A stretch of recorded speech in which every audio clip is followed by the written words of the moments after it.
TomoNews presents Aliens. Mysterious alien-looking thingy found in woman's yard.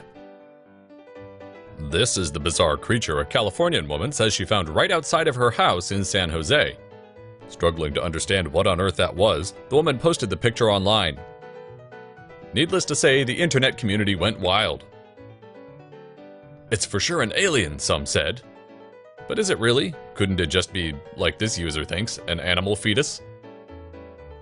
Like the fetus of a deer. Or of a cow. Or maybe it's a half-eaten sphinx cat. Gianna Peponis is convinced not only that it's an alien, but that she might even be in danger. Others, however, think she could either be a butcher, or just a nutso person wanting to grab some attention with pictures that are not even hers.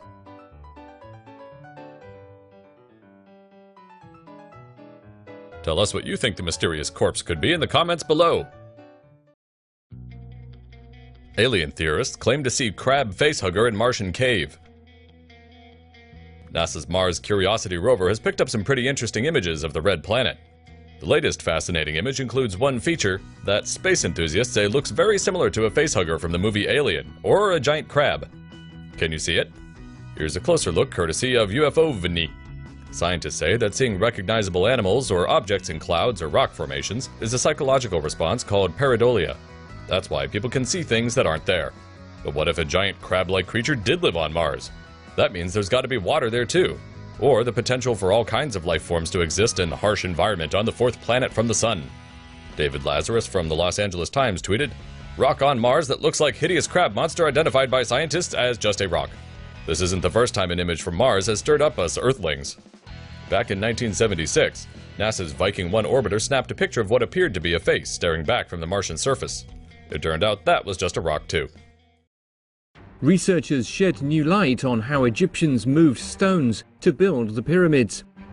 A new interpretation of a painting inside an Egyptian tomb has shed new light on how ancient Egyptians moved heavy stones to build the pyramids.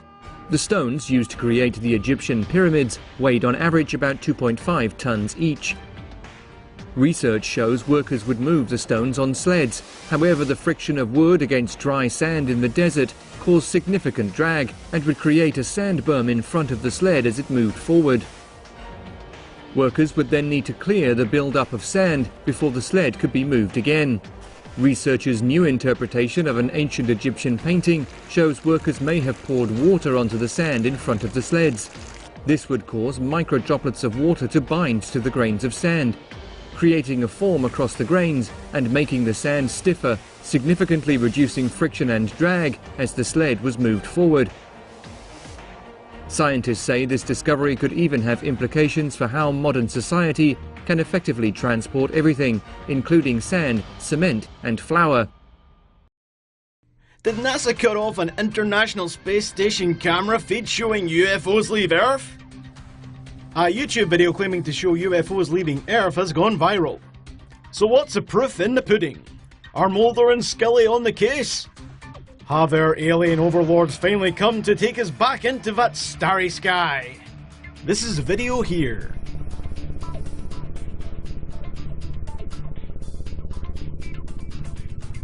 Can't see it? Don't worry, Mr. Enigma from YouTube has got you covered with a close-up. Here's a view of another one.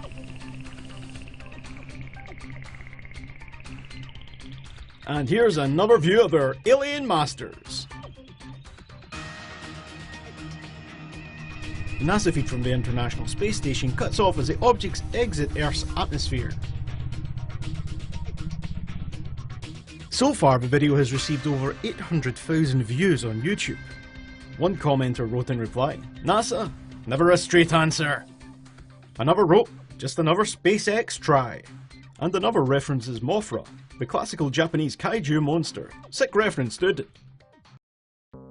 A nearby star is emitting weird radio waves.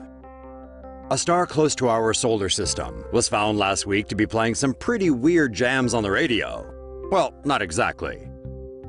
The Arecibo Observatory in Puerto Rico discovered peculiar radio signals coming from the star Ross 128 in the Virgo constellation. Scientists say the reason for this could be one of three things. The signals could have originated from a solar flare, from something else passing in front of the telescope's view of Ross 128, or it could simply be a radio burst from a high-orbit satellite. Researchers say the recurring hypothesis that aliens are behind the signal is at the bottom of many other explanations. So it's probably not ET or the Death Star, Spock or the Saiyans. Wanted, Captain Planet. Looking for a new job that offers travel, space secrets, and a six-figure salary? Well, NASA could be the employer for you. The Space Agency is seeking a Planetary Protection Officer, or PPO for short. For up to $187,000 a year, you'll be expected to avert the organic constituent and biological contamination in human and robotic space exploration. Or in other words, defend our little blue planet from risque and dirty alien life. And to stop spacebound humans and robots from polluting planetary ecosystems. Prospective applicants need to be American, science whizzes, and have advanced knowledge of planetary protection. Or more simply, you need to be Iron Man. For those interested, the current PPO is Dr. Catherine Cassie Conley, and on her first day in the job, she was given a pair of Men in Black style sunglasses. And there's nothing secret alien defense agent-ish about all that, right? Right? What is the Dyson sphere? Alien megastructure theory explained. Space, the final frontier. Endless, boundless, magnificent. But enough trekking from the topic. One question that has piqued boffins, scientists, and almost everyone is, are we alone in the universe? One popular idea of what space debris recently discovered by NASA might be is a Dyson sphere, essentially an energy-absorbing megastructure that envelops a star. This hypothetical planet-sized structure functions as a power station, capturing the star's energy output and eventually energy from the surrounding galaxy, harnessing energy from the sun like a solar panel. Another idea is that the structure may be a swarm of thousands of satellites tethered together, collecting energy and sending it to a central location. This idea is similar to the notion of space-based solar power, where a gigantic spacecraft placed between the Earth and the Moon would collect energy from the sun and transmit it to Earth. Freeman Dyson, the man who popularized the Dyson sphere concept in 1960, has sought to distance himself from it. Still, that hasn't stopped the concept from being used in science fiction, comics, and even television. But what do you think? Are we really alone? Or are the Wookiees coming? How to hide the Earth from aliens. Last week, Columbia University researchers published a paper saying laser beams could disrupt alien observations of Earth. Or if you will, lasers could cloak and thereby hide Earth from any human-hungry ETs. The idea borrows from NASA tech, which is already in space. NASA's Kepler Space Telescope detects new planets by observing the dips in light from stars they pass in front of. The Columbia guys say to make Earth invisible in this sense, you fill in the missing starlight. It's here where the lasers come in. By beaming 30 megawatt space-based lasers for 10 hours a year, the researchers say we could theoretically fill this light gap. And make ourselves invisible to all those curious alien civilizations and nefarious space foreigners. Keep off our planet, y'all hear? Potential alien megastructure isn't the Death Star we were hoping for. So after weeks of speculation that maybe, just maybe, the human race may have discovered an alien megastructure built by a super advanced extraterrestrial civilization, it turns out that the anomaly is probably just a bunch of ice and dust, says NASA. Damn it, federally funded scientific research! When will you make me a lightsaber? So no, it looks like it's not the Death Star we were hoping for.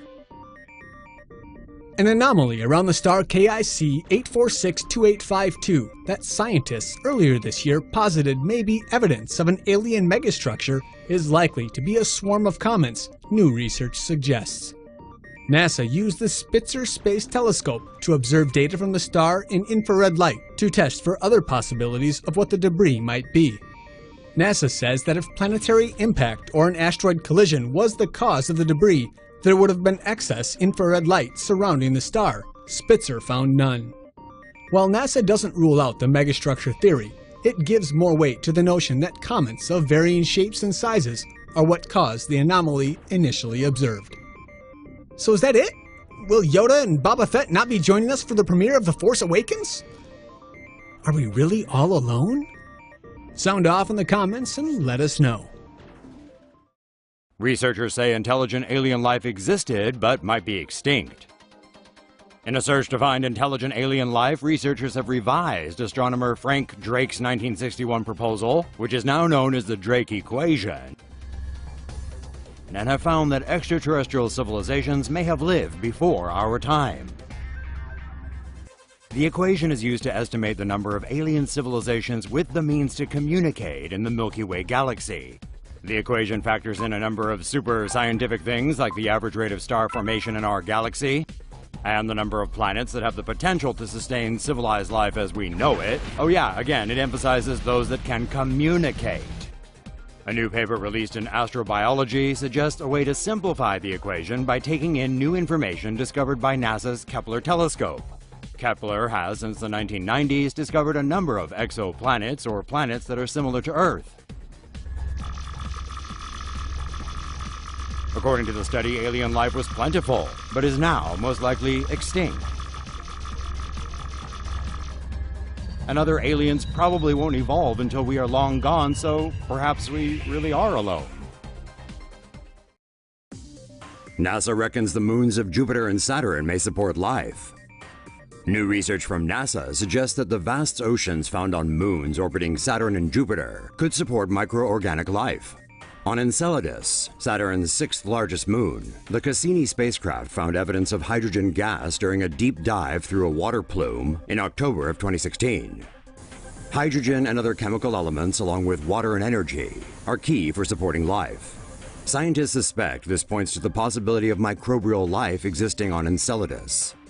Separate but similar research concerning water plume eruptions from Europa, the fourth largest of Jupiter's moons, may also point to life there. The Hubble Space Telescope observed eruptions from a warm area on Europa twice in a 2-year period, each higher than the last. NASA will investigate this thermal activity further in the 2020s, when the Europa Clipper spacecraft is launched. Salmon Parks, a driving instructor and Whitby Town Council member, claims to have contact with aliens. Parks recalls his first contact at age 11 when he was transported aboard the alien ship. On the ship, he met his mother, a giant green extraterrestrial. Parks maintains contact with aliens to this day and has an alien wife, the Cat Queen, who teleports into her ship 4 times a year to see their son, Zaka. Parks also gets to make love to his Cat Queen wife when they meet on her ship. However, Parks's human wife is not at all pleased by his extraterrestrial extra family. Parks's experience closely resembles that of fictional character Simon Wagstaff in the novel Venus on the Half Shell, pseudonymously written by Kilgore Trout.